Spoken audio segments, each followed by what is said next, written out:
And I have a really simple, elegant, and beautiful idea for a centerpiece using holly cuttings and water. Take a look. All it is are the holly berries that are wedged inside and also some cuttings of the variegated holly.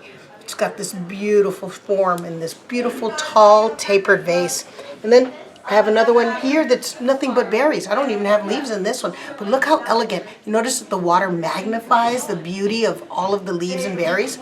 Then I've got some green, a different type of holly here. Some of you may be lucky enough to have holly plants growing in your yard, and they do look gorgeous right now in the winter.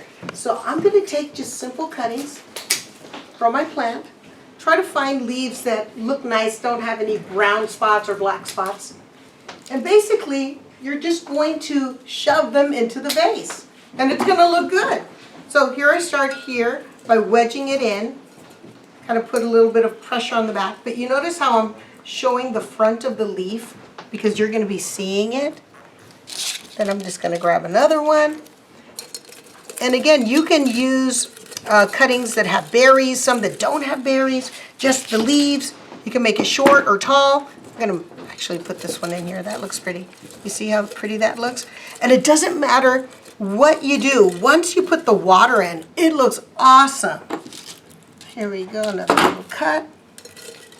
Okay, and then watch the magic happen with a little water. It is so pretty. And what's neat is that the holly has a wax coating on the leaf, and so does the berry. So it does really well submerged underwater. It's not going to rot out quickly.